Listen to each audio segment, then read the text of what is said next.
رب اشرح لي صدري ويسر لي أمري واحلل عقدة من لساني يفقهوا قولي ربنا تقبل منا إنك أنت السميع العليم وتب علينا إنك أنت التواب الرحيم وصلى الله على حبيبه سيدنا محمد وعلى آله وأصحابه أجمعين برحمتك يا أرحم الراحمين.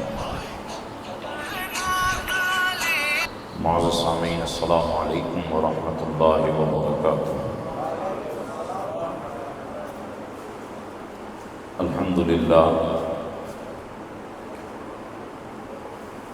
الحمدللہ رب العالمین والعاقبۃ للمتقین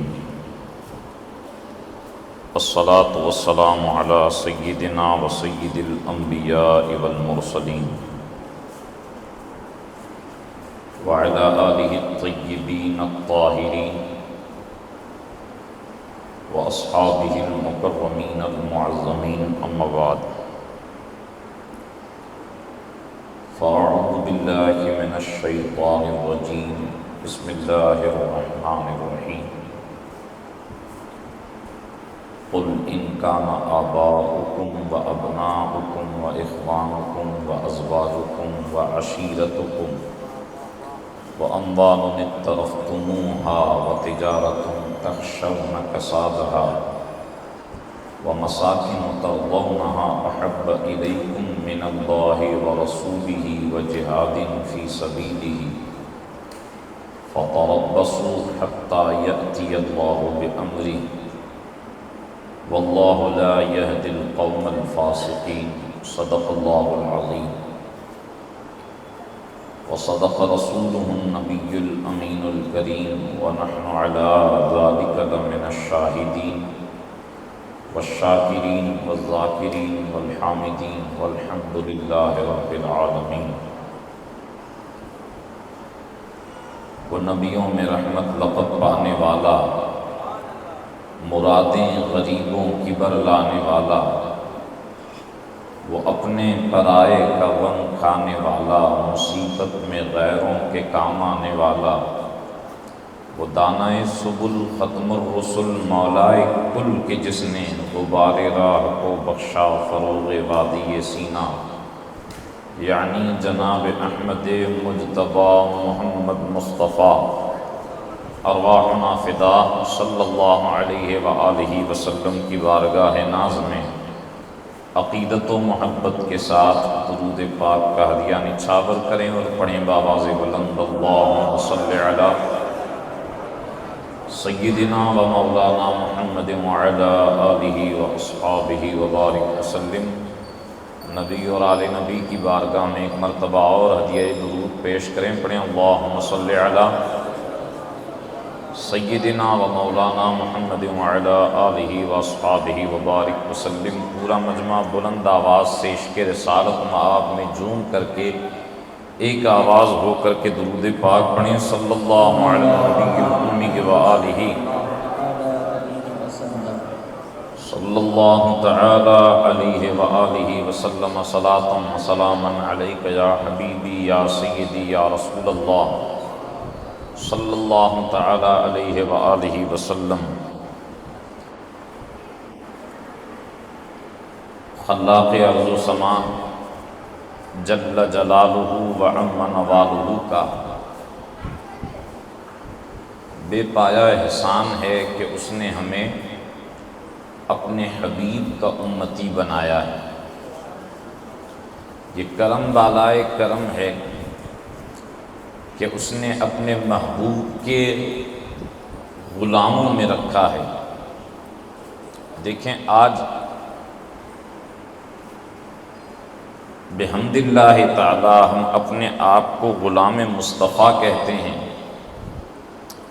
اپنے آپ کو عاشق رسول کہتے ہیں، اپنے آپ کو محب مصطفیٰ کہتے ہیں. ہماری زبان سے تو ہمارا دعویٰ عشق و محبت کا ہے، ہماری زبان سے ہمارا دعویٰ الفت سرکار کا ہے، لیکن آج عصر حاضر میں مسلمانوں کی زبوں حالی کو دیکھیں.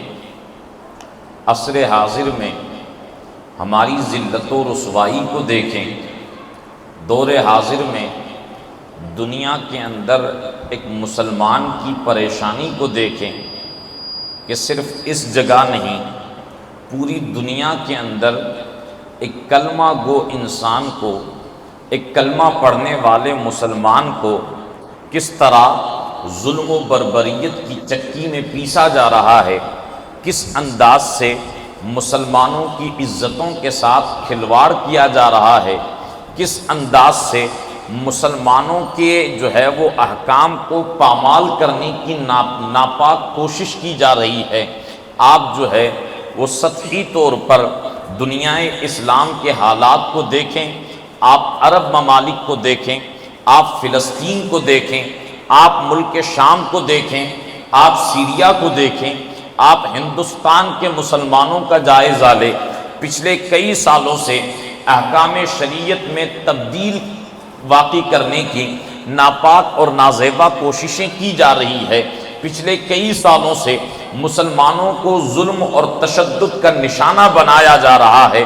ایک کلمہ گو انسان کو، ایک جو ہے وہ مصطفیٰ جان رحمت شمع بزم ہدایت صلی اللہ تعالیٰ علیہ وآلہ وسلم کی غلامی کا دم بھرنے والے مسلمان کو جو ہے وہ اذیتیں پہنچائی جا رہی ہے، تکلیفیں پہنچائی جا رہی ہے، اور ایک مسلمانوں کی حیثیت جو ہے گویا ایک غلام اور خادم اور نوکر جیسی بنائی جا رہی ہے۔ آپ ذرا ہمارے ماضی کو پلٹ کر کے دیکھیں، ایک وہ دن بھی تھے کہ مسلمان ہند کی سرزمین پر 700 سال تک جو ہے وہ بادشاہت کرتا ہوا نظر آتا تھا۔ کہیں وہ دن بھی تھے کہ مسلمان اسپین کی سرزمین پر اسلام کا جھنڈا لہراتا ہوا نظر آتا تھا۔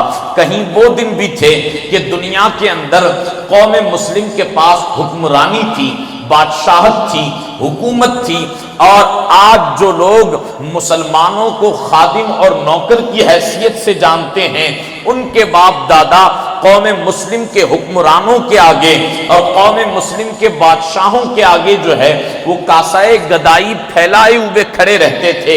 لیکن بالآخر کیا وجہ ہے کہ مسلمان جو ہے وہ اتنی ذبح حالی کا شکار ہو گیا؟ کیا وجہ ہے کہ آج مسلمان ذلت و رسوائی کے گہرے عمیق میں غرق ہو گیا؟ کیا وجہ ہے کہ آج مسلمان ظلم و تشدد کی چکی میں پیسا جا رہا ہے؟ کیا وجہ ہے کہ آج مسلمان ناکام نظر آ رہا ہے؟ کیا وجہ ہے کہ آج مسلمانوں کی حیثیت جو ہے وہ خادموں اور نوکروں کی طرح بنائی جا رہی ہے؟ کیا وجہ ہے کہ آج ایک مسلمان کو تعصب کی عینک لگا کر کے دیکھا جا رہا ہے؟ کیا وجہ ہے کہ آج ایک مسلمان کو آتنکواد کی حیثیت سے دیکھا جا رہا ہے؟ اگر اس کی وجوہات کو تلاش کریں تو سطحی طور پر نہ کہ صرف جو ہے ایک مسلمان کا قصور ہے، ہم مانتے ہیں کہ وہاں پر جو ہے وہ ظالموں کا ظلم بھی ہے، جابروں کا جبر بھی ہے، غیر مسلم طاقتیں متحد ہو کر کے اسلام کو نشانہ بنا رہی ہے، لیکن میرے سامنے اس وقت ظلم کرنے والے نہیں بیٹھے، میرے سامنے اس وقت جبر کرنے والے نہیں بیٹھے، میرے سامنے اس وقت کلمہ گو مسلمان بیٹھے ہیں۔ تو میں مسلمانوں کی جو ہے وہ ذبح حالی کی وجہ کہ جو مسلمانوں کے کرتوت کی وجہ سے مسلمانوں کو پہنچی ہے، کہ آج جو مسلمان ظلم و تشدد کا شکار ہو رہا ہے، کہیں نہ کہیں اس میں ہمارا قصور ہے، کہیں نہ کہیں اس میں ہمارا جرم ہے، کہیں نہ کہیں اس کے اندر ہماری کمی ہے۔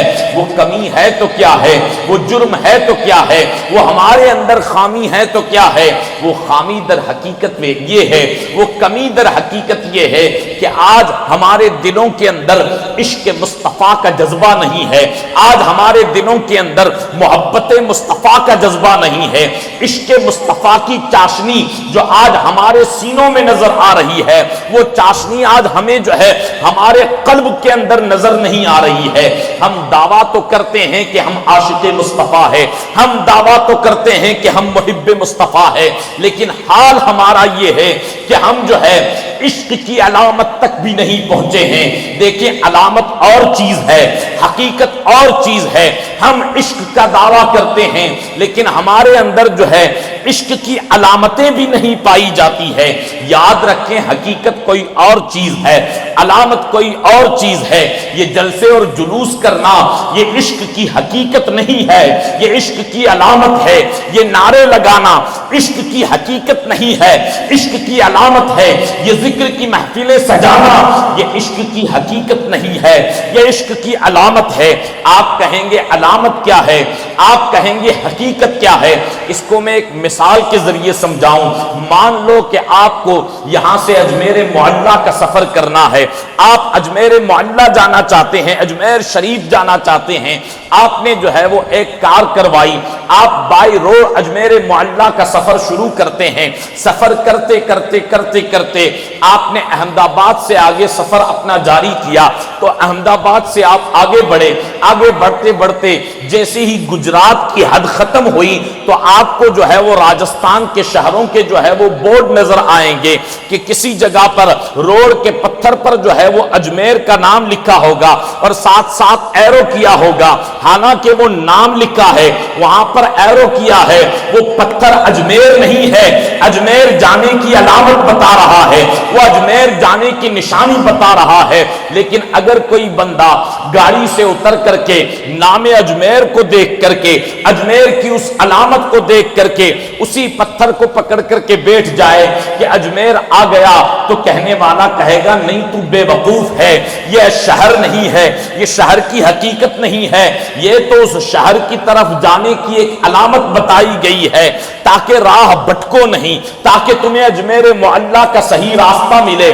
بلا تمثیل، بلا تشبیہ، عشق مصطفیٰ جو ہے ایک سمندر کا نام ہے، عشق مصطفیٰ کی حقیقت بڑی گہری ہے، لیکن ہم جو جلسے اور جلوس کر کے ہم سمجھتے ہیں کہ ہم عاشق مصطفیٰ بن گئے، ہم محب مصطفیٰ بن گئے، ہم جو ہے مصطفیٰ جان رحمت کے نام لیوا ہو گئے۔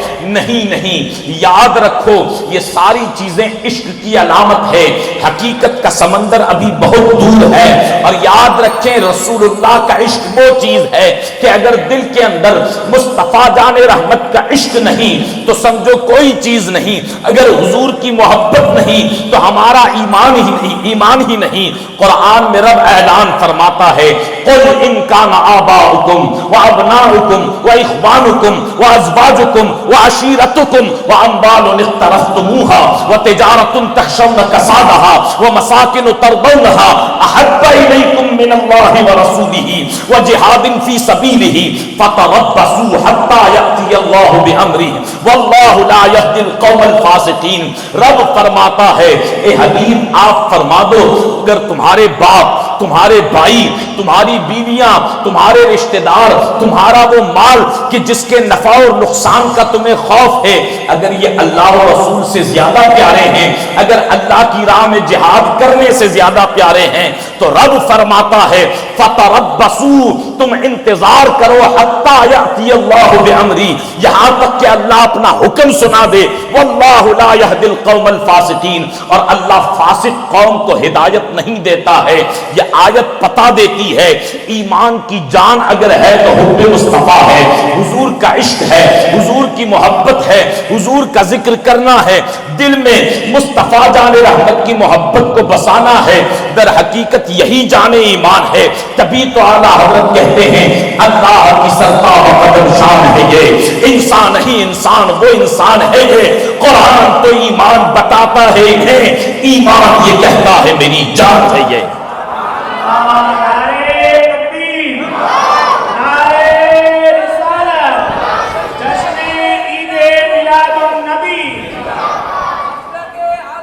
دل کے اندر عشق مصطفیٰ کا ہونا اتنا ہی ضروری ہے ایمان کے لیے جتنا زندگی کے لیے جسم کے ساتھ روح کا ہونا ضروری ہے۔ اللہ کے رسول صلی اللہ تعالی علیہ وآلہ وسلم فرماتے ہیں لا یؤمن احدکم حتی اکون احب الیہ من والدہ وولدہ والناس اجمعین۔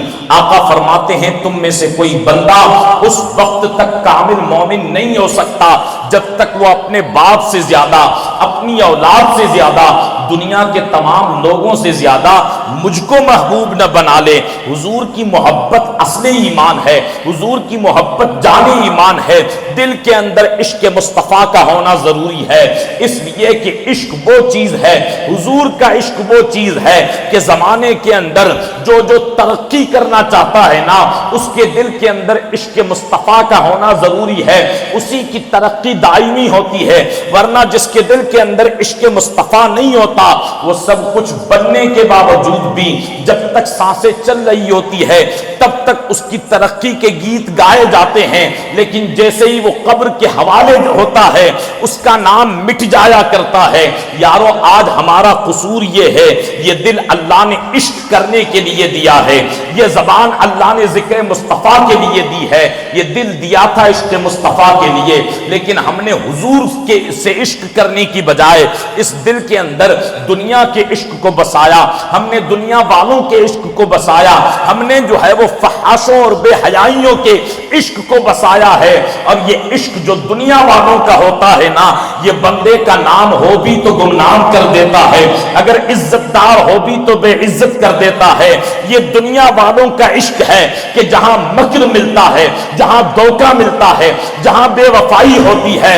لیکن آؤ میں حضور کے عشق کی شان سناؤں، آؤ میں بتاؤں کہ عشق مصطفیٰ کا مقام کیا ہے۔ یارو یاد رکھو، عشق مصطفیٰ کسی کو دھوکہ نہیں دیتا ہے، عشق مصطفیٰ کسی کو مکر نہیں دیتا ہے، عشق مصطفیٰ سے بے وفائی نہیں ملتی ہے، بلکہ حضور کا عشق تو وہ عشق ہے کہ جو گمنام کو نامدار بنا دیتا ہے، حضور کا عشق تو وہ عشق ہے جو بے عزت کو عزت دار بنا دیتا ہے، حضور کا عشق تو وہ عشق ہے۔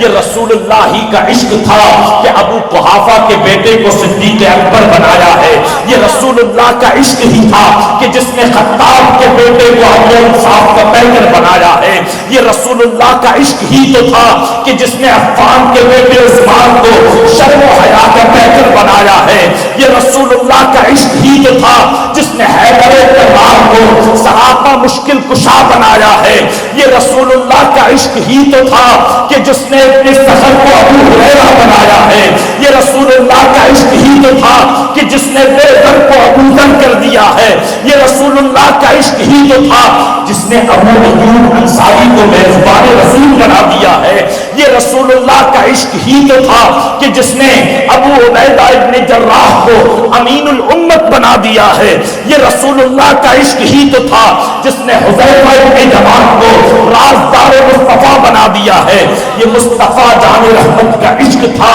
کہ جس نے مکہ کی چٹیل پہاڑیوں کے دامن میں باری برکم پتھر کے نیچے دب جانے والے بلال حبشی کو خانہ کعبہ کی چھت پر چڑھا دیا ہے، یہ حضور کا عشق ہے۔ یارو یاد رکھو، عشق مصطفیٰ کی آگ اگر کسی کو مل جائے تو وہ جہنم کی آگ سے بچا لیتی ہے، تبھی تو بحری سے آواز آتی ہے، اے عشق تیرے سستے جننے سے چھپے سستے، جو آگ بجھا دے گی وہ آگ لگائی ہے۔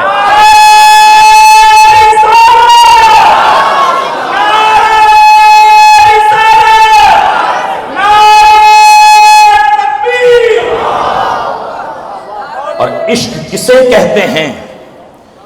عشق صرف زبانی دعووں سے دل کے اندر نہیں آتا، صرف لڈو لڈو کہنے سے منہ میٹھا نہیں ہوتا، اس کا ذائقہ چکھنا پڑتا ہے، تب جا کر کے پتا چلتا ہے کہ اس کی مٹھاس کیسی ہے۔ صرف زبانی دعووں سے عشق مصطفیٰ کا مقام پتا نہیں چلے گا، اس دل کے اندر حضور کی محبت کو بسانا ہوگا۔ اور تاریخ شاہد ہے، جن صحابہ نے سرکار کی محبت کو بسایا ہے نا، ان صحابہ کی عظمتیں آج بھی بلند ہیں۔ قرآن جن کے نغمہ سرائی کرتا ہے، آپ اندازہ تو لگائیں حضور کے صحابہ کے دل میں عشق مصطفیٰ کیسا تھا، آقا کے غلاموں کے دل میں حضور کا پیار کیسا تھا۔ اگر میں اس پر صحابہ کی تاریخ پڑھتا چلوں تو حضرت ابو بکر صدیق سے لے کر کے حضرت امیر معاویہ تک ہر صحابی عشق مصطفیٰ میں لاجواب نظر آتا ہے، لیکن چند گوشے آپ کی سماعتوں کی دہلیز تک رکھوں گا تاکہ پتا چلے عشق مصطفیٰ کہتے کسے ہیں، حضور کی محبت کسے کہتے ہیں۔ جناب حضرت سیدنا فاروق اعظم رضی اللہ تعالیٰ عنہ کا زمانہ ہے، امیر المؤمنین حضرت فاروق اعظم کا دور خلافت ہے، اور جناب حضرت فاروق اعظم کا معمول تھا رات کی تاریکی ہوتی، اہل مدینہ سو جاتے نا تو جناب حضرت فاروق اعظم مدینے کی گلیوں میں گشت کیا کرتے تھے۔ حضرت فاروق اعظم ایک مرتبہ معمول کے مطابق مدینے کی گلی میں گشت کر رہے تھے۔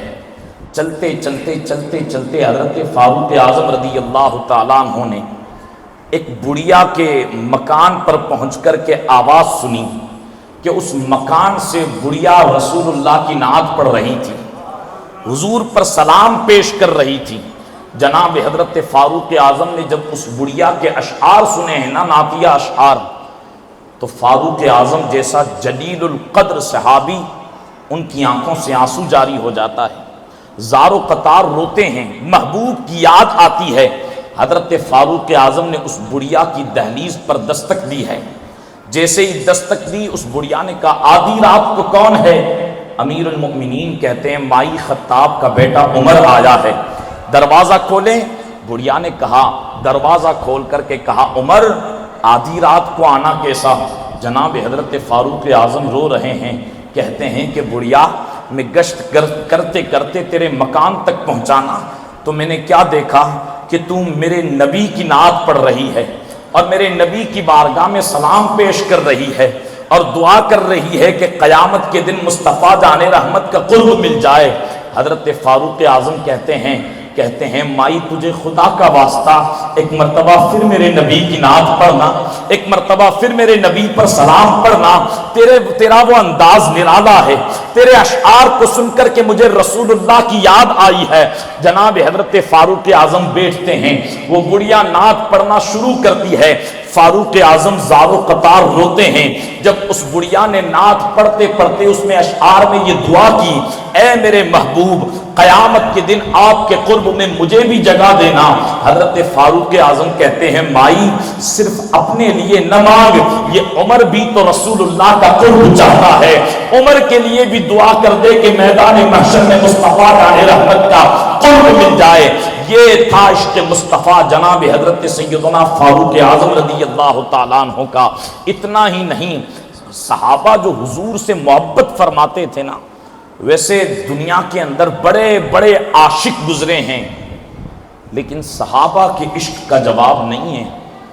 حضرت عبداللہ ابن زید انصاری رضی اللہ تعالیٰ عنہ، حضرت عبداللہ ابن زید انصاری مدینۃ المنورہ کے اندر اپنے کھیت میں کام کر رہے تھے، اور تھوڑی دیر ہوئی کہ حضرت عبداللہ ابن زید انصاری رضی اللہ تعالیٰ عنہ کے صاحبزادے دوڑتے ہوئے آئے اور روتے ہوئے آئے۔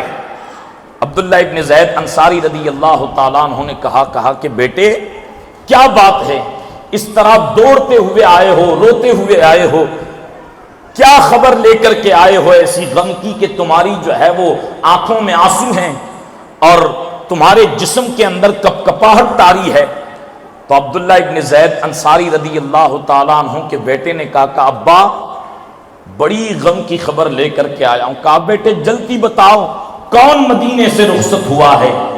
تو عبداللہ ابن زید انصاری کے بیٹے کہتے ہیں کہ جن کی محفل میں جانے کے لیے ہم شدت سے تڑپتے تھے نا، وہ وجہ تخلیق کائنات، وہ اللہ کے محبوب، وہ دانائے غیوب صلی اللہ تعالیٰ علیہ وآلہ وسلم آج ظاہری طور پر دنیا چھوڑ چکے، حضور تشریف لے گئے۔ حضرت عبداللہ ابن زید انصاری رضی اللہ تعالیٰ عنہ نے جیسے ہی حضور کے وصال کی خبر سنی ہے نا، تو اتنا روئے کہ داڑھی آنسوؤں سے تر ہو گئی، اور پھر حضرت عبداللہ ابن زید انصاری اپنے ہاتھوں کو اٹھاتے ہیں، بارگاہ مولا میں دعا کرتے ہیں، مولا اب تیرے اس بندے کو نابینا کر دے، اب میری اس آنکھوں کا کوئی کام نہیں ہے۔ ان کے بیٹے دعا سنتے ہیں، کہتے ہیں ابا یہ کیا آپ دعا کر رہے ہیں؟ عبداللہ ابن زید انصاری کہتے ہیں بیٹے یہ آنکھیں فقط اور فقط رسول اللہ کے دیدار کے لیے تھی، بس اس آنکھوں کا حق یہی تھا کہ وہ حضور کا دیدار کیا کریں، اور جب سرکار دنیا کے اندر نہیں رہے تو پھر ان آنکھوں کے اندر کے جن آنکھوں میں رسول اللہ کے نظارے سمائے ہو، جن آنکھوں نے حضور کا حسن دیکھا ہو، اب یہ آنکھیں کسی اور کو دیکھنا گوارا نہیں کرتی، اس لیے میں دعا کرتا ہوں کہ مولا مجھے نابینا کر دے۔ حضرت عبداللہ ابن زید انصاری نے یہ دعا کیا کی تھی کہ اللہ تبارک و تعالیٰ نے ان کو نابینا کر دیا، ان کی آنکھوں کی بینائی چلی گئی۔ پھر ساری زندگی اگر کوئی پوچھتا عبداللہ ابن زید کتنا جو ہے وہ تم نقصان اٹھا رہے ہو، کیوں جو ہے وہ تم نے یہ دعا کی، عبداللہ ابن زید انصاری جوم کر کے کہتے تھے میں نے نقصان نہیں کیا، میں نے اپنی آنکھوں میں رسول اللہ کے دیدار کو سما لیا ہے، اسی لیے تو حضور مفتی اعظم ہند کہتے ہیں کچھ ایسا کر دے میرے روح یار آنکھوں میں ہمیشہ نقش رہے، کچھ ایسا کر دے میرے کردگار آنکھوں میں ہمیشہ نقش رہے، روح یار آنکھوں میں نظر میں کیسے سمائیں گے پھول جنت کے کہ بس چکے ہیں مدینے کے خار آنکھوں میں، اور انہیں نہ دیکھا تو کس کام کی ہے یہ آنکھیں کہ دیکھنے کی ہے ساری بہار آنکھوں میں۔ یہ تھا صحابہ کا عشق رسول۔ اب ہر بندہ اپنے دل سے اپنے ضمیر سے پوچھے کہ آج ہمارے اندر عشق رسول کتنا ہے، آج ہمارے دل کے اندر حضور کی محبت کتنی ہے، حضور سے آج ہم کس قدر عشق کرتے ہیں۔ یاد رکھو عشق مصطفیٰ وہ چیز ہے کہ دنیا والوں کے عشق سے دھوکہ ملتا ہے، لیکن رسول اللہ سے اگر کوئی عشق کر لینا اور جو حضور سے وفا کرے، سرکار دو جہاں صلی اللہ تعالیٰ علیہ وآلہ وسلم اسے حشر کی بھیڑ کے اندر بھی پہچان کر کے سرکار اس کی شفاعت فرمائیں گے۔ یہ عشق رسول کی بلندی ہے۔ جب بات عشق کی آئی ہے تو ایک اور واقعہ آپ کی سماعتوں کی دہلیز تک رکھوں کہ عشق مصطفیٰ کہتے کسے ہیں، عشق مصطفیٰ کس بلندی کا نام ہے۔ مدینۃ المنورہ کی سرزمین ہے، مدینے کی دھرتی پر چونکہ بہت سارے یہودی آباد تھے، بہت سارے یہودی بستے تھے، سرکار دو جہاں صلی اللہ تعالیٰ علیہ وآلہ وسلم کا ایک دن مدینۃ المنورہ کی گلی سے گزر ہوا۔ جب کونین کے والی صلی اللہ تعالیٰ علیہ وآلہ وسلم مدینے کی ایک گلی سے گزر رہے تھے نا، تو پھر حضور کا گزر بھی کیا گزر ہوتا تھا۔ امام اہل سنت کہتے ہیں نا، کیا مہکتے ہیں مہکنے والے، بو پہ چلتے ہیں بھٹکنے والے، ان کی مہک نے دل کے غنچے کھلا دیے ہیں، جس راہ چل دیے ہیں کوچے بسا دیے ہیں۔ حضور ایک جانب سے آ رہے تھے، دوسری جانب سے ایک یہودی کا بچہ چلا آ رہا تھا۔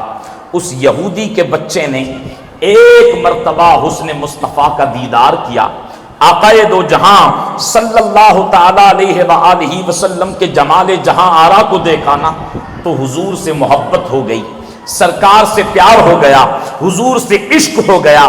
اور جب عشق ہو گیا نا تو اس بچے کا معمول یہ رہا، روزانہ اپنے گھر سے نکلتا، مدینے کی گلیوں میں سرکار کو تلاش کرتا، تلاش کرتے کرتے مسجد نبوی میں آتا، اور جہاں صحابہ حضور کی بارگاہ میں جلوہ افروز ہوتے نا، وہیں صحابہ کے جرمٹ میں وہ یہودی کا بچہ بھی آ کر کے بیٹھ جاتا، اور بیٹھ کر کے مصطفیٰ جان رحمت کے روضے والضحیٰ کا دیدار کیا کرتا، اور اپنے بے قرار دل کو قرار دیتا، اپنے دل کو سکون کی دولت دیتا۔ حضور سے محبت اتنی، حضور سے پیار اتنا، حضور سے عشق ایسا کہ حضور کی صحبت اختیار کرنے لگا، حضور کی محفل میں آنے لگا۔ جہاں جہاں حضور جاتے وہ یہودی کا بچہ پیچھے پیچھے سرکار دو جہاں کے جو ہے وہ پیچھے پیچھے چلتا اور حضور کے چہرے زیبا کا دیدار کرتا۔ ایک مرتبہ ہوا یوں کہ اس یہودی بچے کے باپ نے دیکھ لیا کہ یہ میرا بیٹا یہودی ہو کر کے مسلمانوں کے نبی کے ساتھ جاتا ہے، ان کی محفل میں بیٹھتا ہے، تو اس یہودی باپ نے اپنے بچے کو اپنے گھر کے اندر بٹھا لیا اور کہا تو مسلمانوں کے پیغمبر کی محفل میں جاتا ہے، اگر میری قوم کو پتا چلے گا تو مجھے نہ جانے کتنے تانے دیں گے، نہ جانے مجھے کیا کیا کہیں گے۔ اس یہودی باپ نے اپنے بچے سے کہا کہ اب میں تجھے پیغمبر اسلام کی محفل میں جانے نہیں دوں گا، اب تجھے وہاں پر جانے کی اجازت نہیں دوں گا۔ جب اس یہودی باپ نے اپنے بچے کو روک لیا نا، اور روک کر کے اپنے گھر کے اندر قید کر لیا، چند دن کیا گزرے تھے، تھوڑا عرصہ کیا گزرا تھا کہ وہ یہودی کا بچہ بیمار ہو گیا۔ جیسے ہی بیمار ہوا نا تو اس کے باپ نے بڑے بڑے طبیبوں سے علاج کروایا، بڑے بڑے ڈاکٹروں کو بلوایا اور بلوا کر کے اپنے بچے کے مرض کو چیک کروایا کہ بڑے بڑے طبیبوں سے کہا ہمارے بیٹے کے مرض کو دیکھو، نہ جانے اس کی تکلیف کیوں بڑھتی جا رہی ہے، نہ جانے اس کی مصیبت اور اس کا مرض اور اس کی بیماری جو ہے وہ کیوں بڑھ رہی ہے۔ جب بڑے بڑے طبیبوں نے جواب دے دیا لیکن اس بچے کا علاج نہ ہوا، حتیٰ کہ وہ یہودی کا بچہ دن بدن کمزور ہوتا چلا جا رہا ہے، دن بدن لاغر ہوتا چلا جا رہا ہے۔ دن گزرے حتیٰ کہ ایک دن ایسا آیا کہ وہ یہودی کا بچہ اپنے بستر سے کھڑا نہیں ہو پا رہا ہے، کمزوری اتنی ہے کہ چلنے کی سکت نہیں ہے، لاغر اتنا ہے کہ اٹھ نہیں پا رہا ہے۔ بالآخر وہ یہودی باپ ایک کرسی پر بیٹھ کر کے اپنے بچے کی کمزوری کو دیکھتا ہے اور بچہ اپنے باپ کی حسرت کو دیکھتا ہے، بچے کی آنکھوں سے آنسو جاری ہے، بچے کا رونا دیکھ کر کے باپ بھی رو رہا ہے اور روتے روتے کہتا ہے میرے جائے، میرے بیٹے تیری آخری تمنا ہو تو بتا، اتنا میرا کلیئر جوان بیٹا نہ جانے کس کی نظر لگ گئی ہے کہ اتنا کمزور کیوں ہو گیا، اتنا لاغر کیوں ہو گیا، بڑے بڑے طبیبوں سے علاج کروایا لیکن کسی کی دوا جو ہے وہ کارگر ثابت نہ ہوئی۔ بیٹے بتا تیری تمنا کیا ہے، کاش کہ تیرے اندر توانائی ہوتی تو آج میں جو ہے وہ تجھے دولہا بناتا۔ اے میرے بیٹے اب کوئی تمنا ہو تو بتا۔ اس وقت اس یہودی کے بچے نے کہا ابا اگر کچھ دن پہلے تمنا پوچھ لیتے تو میں بتا سکتا، میری تمنا پوری ہو جاتی، لیکن اے میرے والد اب تو میرا دنیا چھوڑنے کا وقت آ گیا ہے، اب تو زندگی کے آخری دن پر ہوں، آخری مرحلے پر ہوں، اب میری تمنا کوئی کیسے پوری کر سکتا ہے۔ جب بیٹے کی اس آواز کو سنا ہے نا تو باپ کی آنکھوں میں آنسو آ گئے، کہنے لگے بیٹے ایسے تو مت کہے، باپ بالآخر باپ ہوتا ہے نا۔ اس باپ نے کہا نہیں بیٹے بتا تیری تمنا کیا ہے، بتا تیری آرزو کیا ہے، جو تو تمنا کرے گا اس تمنا کو تیرا باپ پوری کرنے کے لیے تیار ہے۔ جیسے ہی باپ نے اتنا کہا بیٹے نے کہا ابا واقعی میری تمنا پوری ہو سکتی ہے؟ ہاں بیٹا بتا تو صحیح تیری تمنا کیا ہے۔